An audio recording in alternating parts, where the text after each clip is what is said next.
تحریک انصاف کی رہنما ڈاکٹر یاسمین راشد نے ڈی چوک احتجاج کے دوران پیش آئے واقعات کی جوڈیشل انکوائری کی اپیل کر دی ہے۔ جیل سے چیف جسٹس کو خط لکھ دیا۔ مزید جانتے ہیں نمائندہ ڈان نیوز رانا بلال سے۔ جی رانا بلال، خط کے متن کے حوالے سے اپڈیٹ کیجیے گا۔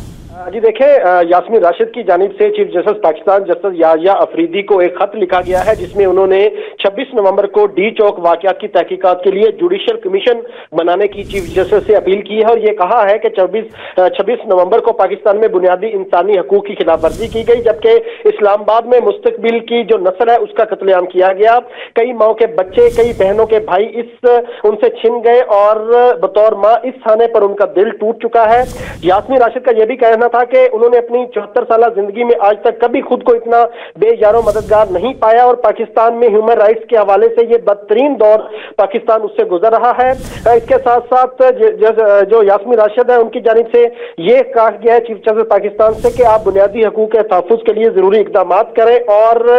26 نومبر کو ڈی چوک پر جو ہوا اس کی تحقیقات کے لیے ایک جوڈیشل کمیشن فیکٹ فائنڈنگ بنایا جائے، اور جو اس میں ملوث ہے ان کی نہ صرف نشاندہی کی جائے بلکہ انہیں قرار واقع سزا دی جائے۔ تو اس حوالے سے جو خط ہے یاسمین راشد کی جانب سے وہ جیل سے لکھا گیا ہے اور اپنے وکیل برہان معظم ملک کو دیا گیا ہے، اور انہوں نے یہ خط چیف جسٹس پاکستان کو دیا ہے، جس میں انہوں نے یہ ریکویسٹ کی ہے سی جے پی سی کے ان سارے معاملے پر جوڈیشل کمیشن بنایا جائے اور فیکٹ فائنڈنگ کمیشن بنا کر اس حوالے سے تحقیقات مکمل کی جائے۔ رانا بلال اپڈیٹ کرے تھے، آپ کا بہت شکریہ۔